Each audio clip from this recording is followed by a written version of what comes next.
Maya Johnson never thought her life would change when she answered that job ad in the newspaper. She was 23, fresh out of community college, and desperately needed work to pay her student loans. The ad was simple.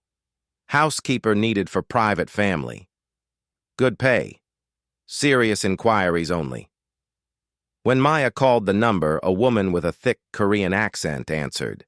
The woman asked only basic questions about cleaning experience and whether Maya could start immediately. Maya said yes to everything, even though she had never worked as a professional housekeeper before. She needed the money too badly to be picky. The address led her to the most expensive neighborhood in the city. Maya had never even driven through these streets before. Massive houses sat behind tall gates, with perfectly trimmed lawns and luxury cars in every driveway. She checked the address 3 times before pulling up to a black iron gate with cameras mounted on both sides. When she pressed the intercom button, the same voice from the phone told her to wait. The gate opened slowly, and Maya drove up a long driveway lined with cherry blossom trees. The house at the end was enormous, built in a modern style with floor-to-ceiling windows and clean lines. It looked more like a museum than a home. An older Korean woman opened the front door before Maya could knock. She was dressed elegantly in a silk blouse and pressed slacks, with her gray hair pulled back in a perfect bun. Her face was stern but not unkind. "You are Maya," the woman said. It wasn't a question. "I am Mrs. Park. Come inside." The interior of the house was breathtaking. White marble floors reflected the light from crystal chandeliers. Art that looked expensive hung on the walls, and fresh flowers sat in vases that probably cost more than Maya's monthly rent. Everything was spotless and arranged with precision. Mrs. Park led her through room after room, explaining the cleaning schedule and expectations. Maya tried to memorize everything while secretly wondering if she was in over her head. The house had 12 bedrooms, 8 bathrooms, a library, a home theater, and a kitchen bigger than Maya's entire apartment. "My family values privacy above all else," Mrs. Park said as they walked. "You will see nothing, hear nothing, and speak to no one about what happens in this house. Is this understood?" Maya nodded quickly. She had signed a thick stack of papers that morning, including several non-disclosure agreements. The salary was 3 times what she could make anywhere else, so she wasn't about to ask questions. "My daughter will be home from university next week," Mrs. Park continued. "She is studying in Seoul, but comes back for holidays. You will not bother her, but if she speaks to you, you will be respectful." They finished the tour in the kitchen, where Mrs. Park handed Maya a uniform, simple black dress with white apron. She also gave her a schedule showing which rooms to clean on which days, and a list of supplies she could find in the utility room. Maya's first week was exhausting but peaceful. The house was so big that she rarely saw other people. Mr. Park left early each morning in a black sedan driven by a man in a suit. Mrs. Park spent most of her time in her private office, speaking rapidly in Korean on the phone. Maya learned to move quietly through the halls, focusing on her work and trying not to touch anything that looked too valuable. The other staff members were polite but distant. There was a cook, a gardener, and 2 security guards who rotated shifts. They all seemed to have worked for the family for years, and they watched Maya with curious but careful eyes. She got the feeling that housekeepers didn't usually last long in this job. On Friday of her second week, Maya was dusting the library when she heard a car door slam outside. Through the window, she saw a young woman getting out of the same type of black sedan that Mr. Park used. The woman was tall and elegant, with long black hair and designer clothes. Even from a distance, Maya could tell she was beautiful. This had to be the daughter Mrs. Park had mentioned.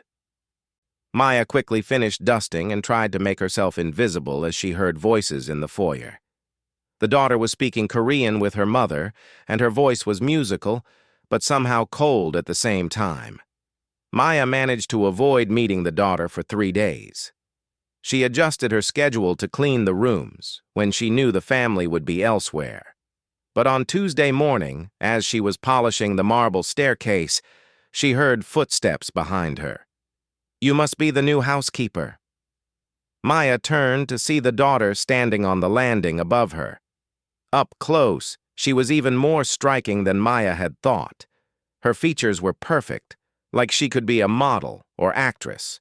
She was dressed casually in jeans and a silk blouse, but everything about her screamed money and sophistication. "Yes, miss. I'm Maya," she said, standing up quickly and smoothing her uniform. The daughter walked down the stairs slowly, her eyes never leaving Maya's face. There was something intense about her gaze that made Maya uncomfortable. She felt like she was being studied or evaluated. "I'm Sujin," the daughter said when she reached the bottom of the stairs. "How do you like working here so far?" "It's wonderful," Maya replied automatically. "Your family has a beautiful home." Sujin smiled, but it didn't reach her eyes. "Yes, we do. Tell me, Maya, what do you know about my family's business?" The question caught Maya off guard. "Nothing, miss. Mrs. Park told me you value your privacy, so I just focus on my cleaning duties." "Smart girl." Sujin circled around Maya slowly, like a predator sizing up prey. "Privacy is very important in our line of work. People who can't keep secrets don't last long around here." Maya felt a chill run down her spine. There was something threatening in Sujin's tone, even though she was still smiling. Maya nodded quickly and picked up her cleaning supplies. "I should get back to work," she said. "Of course," Sujin replied. "But Maya, I want you to clean my room from now on, personally, every day." It wasn't a request. Maya nodded again and hurried away, feeling Sujin's eyes on her back until she turned the corner. That afternoon, Mrs. Park called Maya into her office. The room was decorated in traditional Korean style with low furniture and beautiful screens. Mrs. Park sat behind a lacquered desk, her hands folded in front of her. "My daughter has requested that you handle her room personally," Mrs. Park said. "This is unusual, but you will do as she asks. However, I want to be very clear about something." Maya waited nervously. "Sujin is not like other girls her age," Mrs. Park continued. "She has been raised in a world that you cannot understand. She is brilliant, but she can also be dangerous when she doesn't get what she wants. You will be respectful, professional, and above all, careful." "Yes, ma'am," Maya said, though she wasn't entirely sure what Mrs. Park meant. "There are rules you must follow when cleaning her room," Mrs. Park said, sliding a piece of paper across the desk. "Read these tonight and memorize them. Break any of these rules and you will be terminated immediately."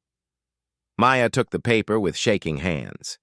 The list was long and specific. Never touch the computer, never open the drawers in the desk, always knock and wait for permission before entering, never clean when Sujin is on the phone, never ask questions about anything you see. That night, Maya lay in her small apartment reading the rules over and over. She was starting to realize that this wasn't a normal wealthy family. The security, the secrecy, the way everyone seemed on edge all the time. It all pointed to something much darker than she had imagined. But the money was too good to walk away from. Maya had student loans, rent, and her mother's medical bills to think about. She would just have to be extra careful and hope that whatever the Park family was involved in, it wouldn't touch her. The next morning, Maya knocked on Sujin's bedroom door at exactly 9 o'clock. She had studied the rules until she could recite them from memory. "Come in," Sujin's voice called. Maya opened the door and stepped into what looked more like a luxury hotel suite than a bedroom. The room was enormous, with a sitting area, a private bathroom, and floor-to-ceiling windows overlooking the gardens. Everything was decorated in white and gold, from the silk curtains to the ornate mirror above the fireplace. Sujin was sitting at her desk, typing on a laptop. She didn't look up when Maya entered, just waved her hand toward the bathroom. "Start in there," she said, "and be thorough." Maya spent the next hour cleaning every surface in the bathroom until it sparkled. When she came out, Soo-jin was on the phone speaking in rapid Korean. Maya could tell from her tone that she was angry about something. She tried to clean quietly around the room, but she couldn't help overhearing parts of the conversation. Although Maya didn't understand Korean, she recognized some English words mixed in: money, shipment, and problem. Soo-jin's voice got colder and more threatening as the conversation went on. When she finally hung up, she noticed Maya watching her. "Is there something interesting about my phone call?" Soo-jin asked, her voice dangerously quiet. "No, miss," Maya said quickly. "I was just trying to decide if I should come back later to finish." Soo-jin stood up and walked over to where Maya was standing. She was several inches taller, and Maya had to look up to meet her eyes. "You know, Maya, I've been thinking about you," Soo-jin said, reaching out to touch a strand of Maya's hair. "You're very pretty. Different from the other girls who have worked here." Maya's heart started racing. She didn't know how to respond to this kind of attention from her employer's daughter. Soo-jin's touch was gentle, but there was something possessive about it that made Maya want to step away. She forced herself to stay still. "Thank you, miss," she managed to say. "Call me Soo-jin when we're alone," she said, still playing with Maya's hair. "I think we're going to be very good friends." Maya nodded. Though friendship was the last thing on her mind, she just wanted to finish her work and get out of this room. But as the days went by, she realized that escaping Soo-jin's attention wasn't going to be that simple. Soo-jin began finding excuses to keep Maya in her room longer each day. She would ask her to reorganize the closet or rearrange the books, or clean the same bathroom twice. She would sit and watch Maya work, making comments about how graceful her movements were or how dedicated she seemed to her job. Maya tried to stay professional, but she could feel the situation becoming more complicated. Soo-jin was beautiful and charming when she wanted to be, but there was always an undercurrent of something darker. The way she looked at Maya sometimes made her feel like a possession rather than a person. 2 weeks after they first met, Soo-jin made her intentions clear. Maya was dusting the dresser when Soo-jin came up behind her and put her hands on Maya's waist. "You know I like you, don't you, Maya?" she said softly. Maya froze. "Miss, I think there might be some misunderstanding." "Soo-jin," she corrected, her grip tightening slightly. "And there's no misunderstanding. I always get what I want, Maya. Always." Maya carefully stepped away and turned around. Soo-jin was smiling, but her eyes were intense and focused. Maya realized with growing horror that she had become the object of an obsession. "I'm flattered," Maya said carefully, "but I think it's better if we keep things professional. I really need this job." Soo-jin laughed, but it wasn't a happy sound. "Oh, Maya, you have no idea how much you need me to like you. This family doesn't just fire people who displease us, we make them disappear." The threat was delivered so casually that for a moment Maya thought she had misheard. But when she looked into Soo-jin's eyes, she saw something cold and ruthless that made her blood freeze. "I don't understand," Maya whispered. "You will," Soo-jin said, reaching out to touch Maya's face again. "But don't worry. As long as you make me happy, you'll be perfectly safe. We'll take very good care of you." That night, Maya sat in her apartment trying to figure out what to do. She finally understood what Mrs. Park had been trying to tell her about Soo-jin being dangerous. This wasn't just about a rich girl's crush. This was about power, control, and threats that seemed all too real. Maya thought about quitting, but she remembered Soo-jin's words about making people disappear. She thought about going to the police, but what would she tell them? That her boss's daughter was making her uncomfortable? That she suspected the family was involved in something illegal based on overheard phone conversations in a language she didn't understand? She was trapped, and she was beginning to realize that Soo-jin had planned it that way. The high salary, the isolated location, the strict confidentiality agreements, it all added up to a perfect cage. Maya had walked into it willingly, and now she didn't know how to get out. The next morning, Maya noticed changes in the house routine. There were more men in suits coming and going, and they all treated Soo-jin with a respect that bordered on fear. Mrs. Park seemed more tense than usual, and even the other staff members were walking on eggshells. Something big was happening in the Park family business, and Maya was starting to understand that she had stumbled into a world much more dangerous than she had ever imagined. A world where a young woman like Soo-jin could have the power to destroy lives with a single word. As Maya cleaned Soo-jin's room that morning, she found herself wondering if she would ever be able to leave this house alive. And if she did, would she ever be the same person who had answered that innocent job ad just a few weeks ago? Maya's life changed completely after Soo-jin's threat. Every morning felt like walking into a tiger's cage, never knowing what mood the dangerous young woman would be in. Some days Soo-jin was sweet and charming, bringing Maya expensive gifts and treating her like a treasured friend. Other days she was cold and calculating, reminding Maya with subtle words and looks that her life hung by a thread. The gifts started small. A designer scarf here, expensive chocolates there. Maya tried to refuse them, but Soo-jin's smile would turn icy and her voice would drop to that dangerous whisper that made Maya's skin crawl. "I don't like it when people reject my generosity, Maya," she would say. "In my family, that's considered very rude. Sometimes rudeness can be fatal." So Maya accepted the gifts, even though each one felt like another chain binding her to this nightmare. She wore the scarf when Soo-jin asked, ate the chocolates when she was watching, and smiled when every instinct told her to run. 3 weeks into this twisted routine, Maya overheard a conversation that changed everything. She was cleaning the hallway outside Mr. Park's office when she heard him speaking angrily in English on the phone. His accent was thick, but his words were clear enough.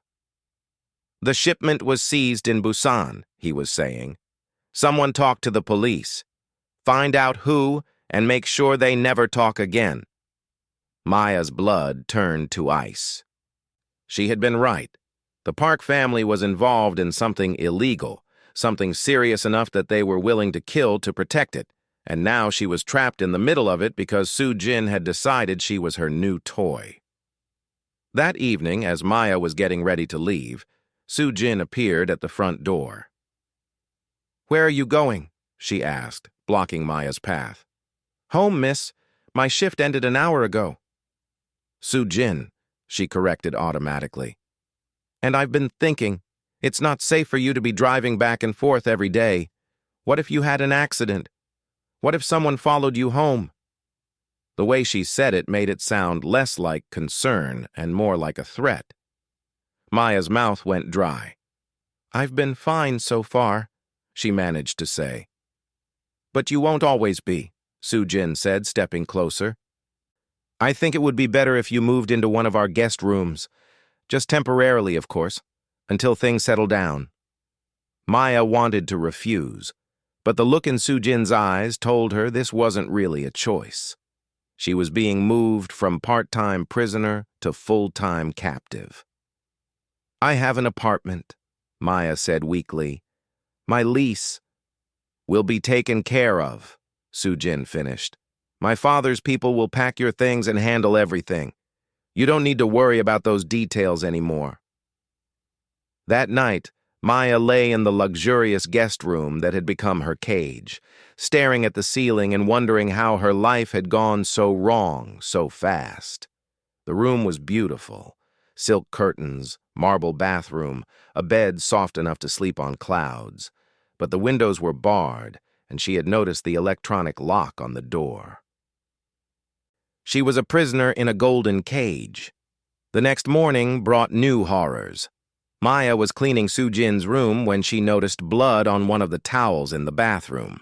When she looked closer, she saw that it wasn't just a small cut. There was too much blood for that. "You look pale," Soo-jin said, appearing in the bathroom doorway. "Is something wrong?" Maya's hands were shaking as she held up the bloody towel. Should I call a doctor?" Soo-jin laughed, a sound that sent chills down Maya's spine. "Oh, that's not my blood. Don't worry about it." The casual way she said it made everything worse. Whose blood was it? What had Soo-jin done? Maya tried not to think about it as she cleaned, but her imagination filled with terrible possibilities. "You know," Soo-jin said, watching Maya scrub the stains, "I think you're starting to understand how things work around here. Some people learn fast, and some people don't learn at all." Over the next few days, Maya began to piece together the truth about the Park family. They weren't just wealthy. They were the head of a major criminal organization that controlled drugs, weapons, and human trafficking throughout the city. Mr. Park was the boss, but Soo-jin was being groomed to take over. She was already involved in the violent side of the business, and she enjoyed it. The realization hit Maya like a physical blow. She wasn't just trapped with a spoiled rich girl with a dangerous crush. She was trapped with someone who had killed before and would kill again without hesitation. Maya started paying closer attention to the conversations she overheard, the phone calls Soo-jin made, the men who came and went from the house.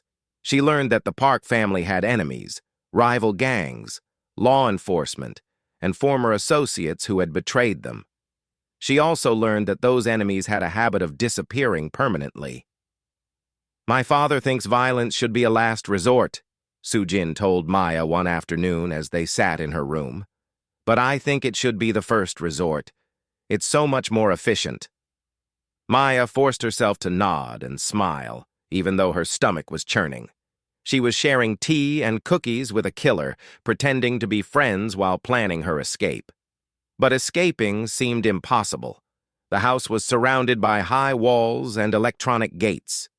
Security cameras watched every corner, and armed guards patrolled the grounds. Even if Maya could get out of the house, where would she go? Soo-jin had made it clear that the family had connections everywhere. Police, government officials, even judges were on their payroll. 2 months into her captivity, Maya overheard something that gave her hope. Soo-jin was on the phone with someone, speaking in English because she was angry. "The FBI is sniffing around our shipping operations," she was saying. "Someone needs to clean up those records before they find something useful. The FBI.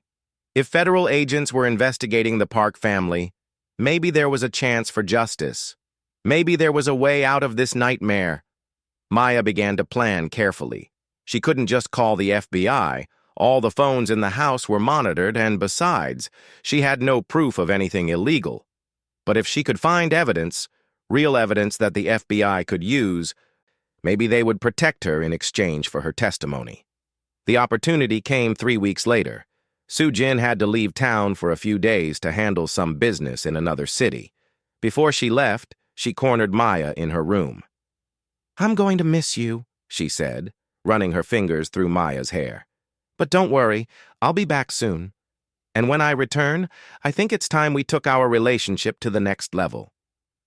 Maya's blood froze. She knew exactly what Soo-jin meant, and the thought made her feel sick. "I'll be here when you get back," Maya said, forcing her voice to stay steady. Soo-jin smiled and kissed her forehead, a gesture that felt more like claiming ownership than showing affection. "Yes, you will. Because you know what happens to people who try to leave me." After Soo-jin left, Maya put her plan into action. She had been watching the routines of the house for months, and she knew that there was a 2-hour window every afternoon when most of the staff took a break and the security was lighter. She also knew that Mr. Park kept important documents in his office safe. Maya had seen him open the safe several times while she was cleaning nearby. The combination was his daughter's birthday, a fact that revealed just how much he doted on his dangerous child. On the second day of Soo-jin's absence, Maya made her move. She slipped into Mr. Park's office during the quiet period and opened the safe with trembling hands. Inside, she found exactly what she was looking for: ledgers showing payments to corrupt officials, shipping manifests for illegal cargo, and photos of people who had been killed for crossing the family. Maya's heart pounded as she used the office copy machine to duplicate the most damning documents. She worked as fast as she could, jumping at every small sound. If anyone caught her, she would disappear just like the people in those photos. She managed to copy 20 pages of evidence before she heard footsteps in the hallway. Maya quickly replaced the originals in the safe, tucked the copies inside her shirt, and grabbed a cleaning rag just as Mrs. Park walked into the office. "What are you doing in here?" Mrs. Park asked suspiciously. "Cleaning," Maya said, hoping her voice sounded normal. "Sue Jin asked me to make sure everything was perfect for when she comes back." Mrs. Park's eyes narrowed, but she nodded slowly. "Finish quickly and leave." That night, Maya hid the copied documents in the lining of her suitcase. She had everything she needed to bring down the Park family, but she still had to find a way to get the evidence to the FBI without getting herself killed in the process. The solution came from an unexpected source.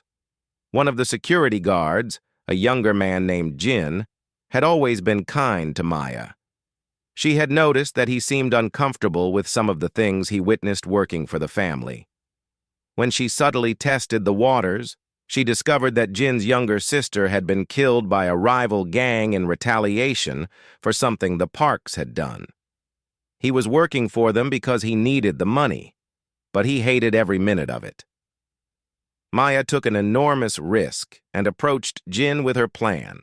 She showed him one of the documents, a record of a payment made to cover up his sister's murder. Jin's face went white with rage.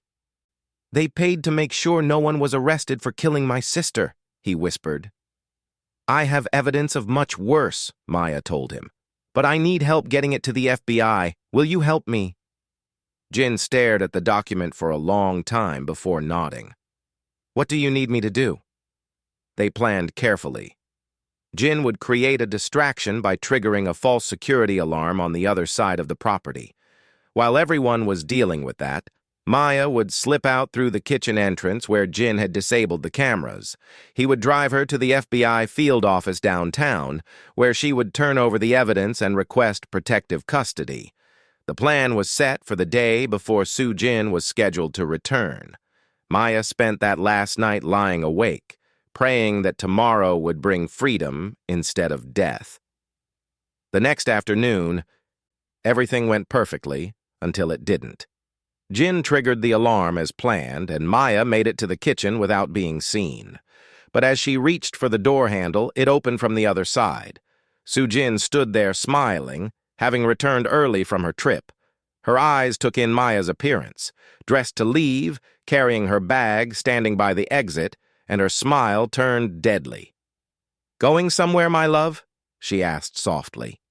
Maya's heart stopped. Behind Sue Jin, she could see two of the family's enforcers, men whose faces she recognized from the photos in the safe. Men who killed people for a living. "I was just—" "The alarm," Maya stammered. "Yes, I heard the alarm," Sue Jin said, stepping into the kitchen. "Funny thing about alarms, sometimes they reveal exactly what you need to know about people." She reached out and touched Maya's face gently, but her eyes were full of cold fury. "Did you really think you could leave me? Did you really think I wouldn't find out?" Maya realized with growing horror that Sue Jin had known about the plan all along. Someone had betrayed them. Maybe Jin, maybe someone else. But it didn't matter now. She was caught, and the consequences would be fatal. "Strip!" Sue Jin commanded. Maya's blood froze. "What?" "Take off your clothes. I want to see what you thought was so important that you would risk your life to take it with you." Maya's hands shook as she slowly removed her shirt. The copied documents fell to the floor with a soft rustling sound that seemed loud as thunder in the silent kitchen. Sue Jin picked up one of the papers and glanced at it. Her face showed no surprise, only disappointment. "Oh, Maya," she said sadly. "I really hoped you were smarter than this." She nodded to the men behind her. "Take her to the basement and find Jin. I want to have a conversation with both of them before we decide what to do next." As the enforcers grabbed her arms, Maya realized that her attempt at escape had failed catastrophically. Not only was she going to die, but she had gotten Jin killed too.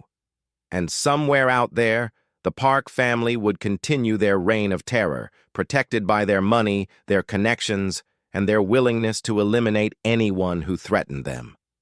The last thing Maya saw as they dragged her toward the basement was Soo-jin's face, beautiful and terrible in its calm satisfaction. She had won again, and Maya was just another broken toy in her collection of victims.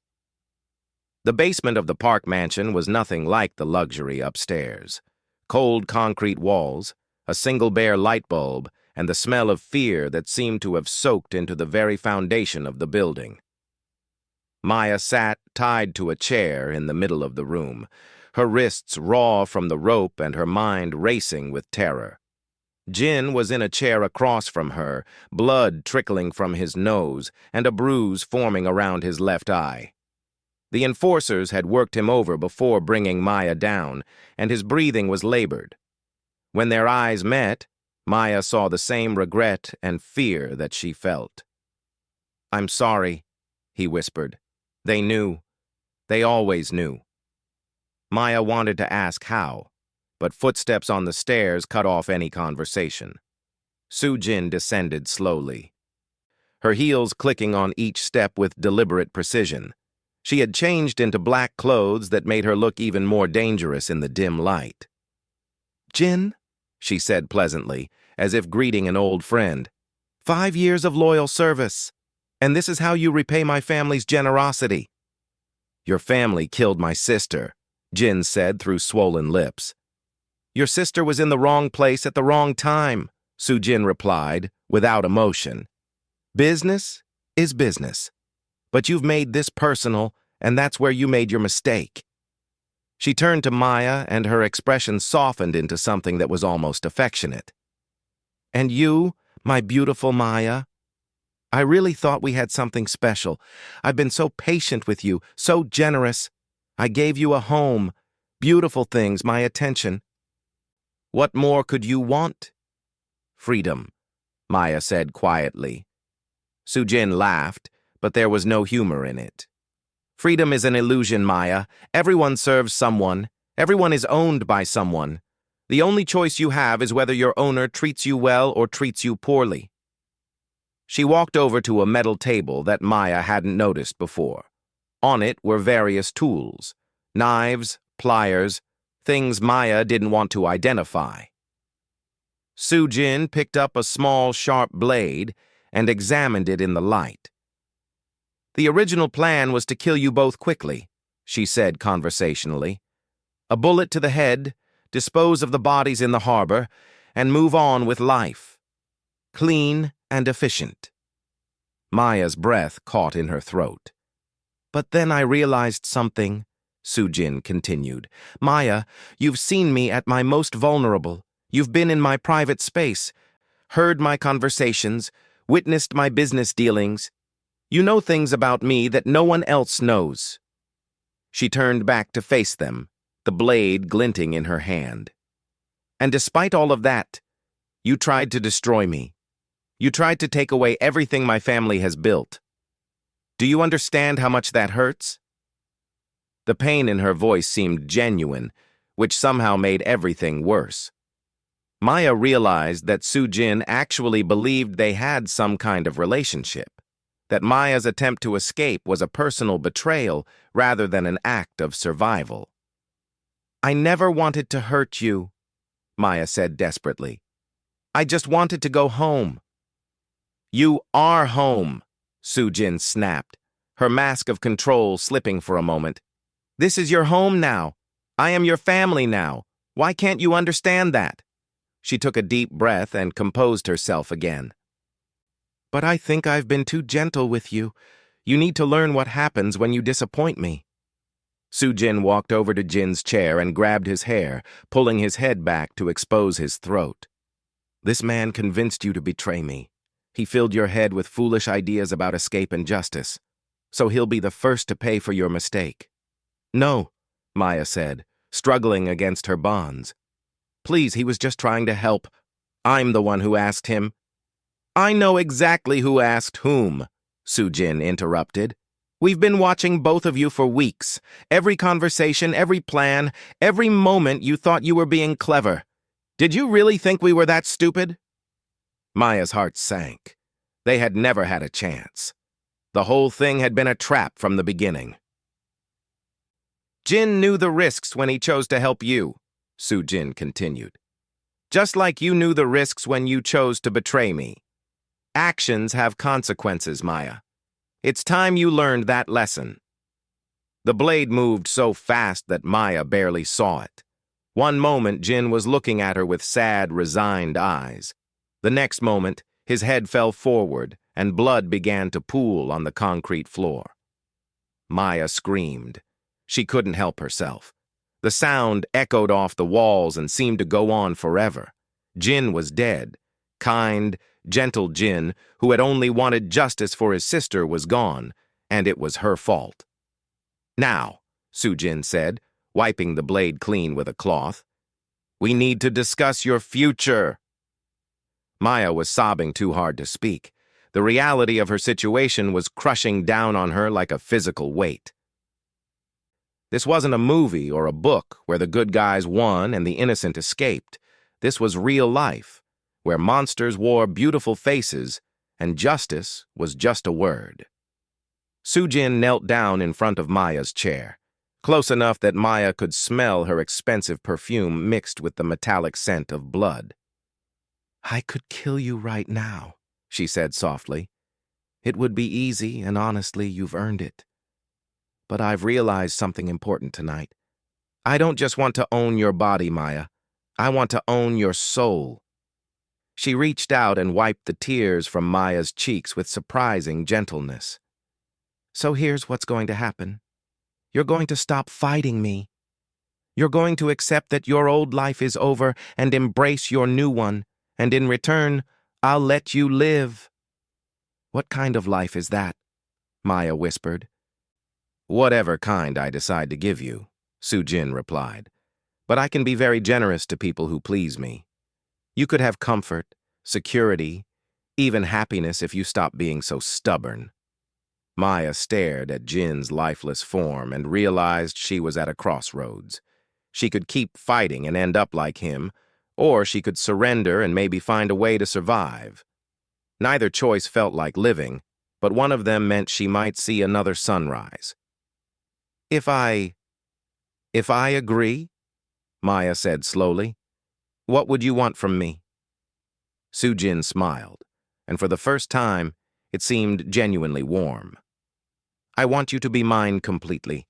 My companion, my confidant, my partner in everything I do. I want you to stop seeing me as your captor and start seeing me as your salvation. The words made Maya feel sick, but she forced herself to nod. And if I can't do that? Then you'll join Jin, Sujin said simply. But I have faith in you, Maya. I think once you stop fighting your feelings, you'll discover that you care about me more than you want to admit. Maya wanted to scream that she would never care about a murderer, that she would rather die than become Sujin's willing victim. But Jin's blood was still warm on the floor, and Maya's survival instincts were stronger than her pride. I'll try, she said quietly. I know you will, Sujin said, standing up and motioning to someone Maya couldn't see. Because tomorrow you're going to help me with some business. Nothing violent, she added quickly, seeing Maya's expression. Just a simple negotiation with some people who owe my family money. You'll sit beside me, smile when I tell you to, and show everyone that I have something beautiful that belongs to me. Two men came down the stairs and began untying Maya from the chair. Her legs were weak from sitting in one position for so long, and she stumbled as they helped her stand. Take her upstairs and get her cleaned up, Sujin instructed. New clothes, hair, and makeup done properly. I want her to look perfect tomorrow. As they led Maya toward the stairs, she took one last look at Jin's body. He had died trying to do the right thing, and now she was going to live by doing the wrong thing. The guilt felt like acid in her stomach. "Oh, and Maya?" Soo-jin called after her. "Don't think about trying to signal for help tomorrow or do anything heroic. The people we're meeting are just as dangerous as we are. They won't save you. They'll just kill you faster." Maya nodded without looking back. She understood the message clearly. There was no cavalry coming, no last-minute rescue, no escape plan that Soo-jin hadn't already anticipated. She was truly alone in this nightmare, and her only hope of survival was to become the kind of person she had never wanted to be. The next morning, Maya looked at herself in the mirror and barely recognized the woman staring back. The stylist Soo-jin had brought in had transformed her into something that looked like a gangster's trophy wife. Expensive dress, professional makeup, jewelry that probably cost more than Maya's old annual salary. She looked beautiful and empty, like a porcelain doll. Soo-jin appeared in the doorway behind her, dressed in a tailored suit that made her look like a young female executive rather than a killer. "Perfect," she said, running her hands over Maya's shoulders. "You look like you belong with me now." Maya met Soo-jin's eyes in the mirror and realized with horror that she was starting to feel numb to everything. Jin's death, her captivity, even Soo-jin's touch. It was all beginning to feel like someone else's life. Maybe this was how people survived in situations like this. Maybe you had to kill part of yourself to keep the rest alive. "Are you ready to begin your new life?" Soo-jin asked. Maya nodded, and for the first time in months, she wasn't lying. Her old life was dead, buried in that basement with Jin and her dreams of escape.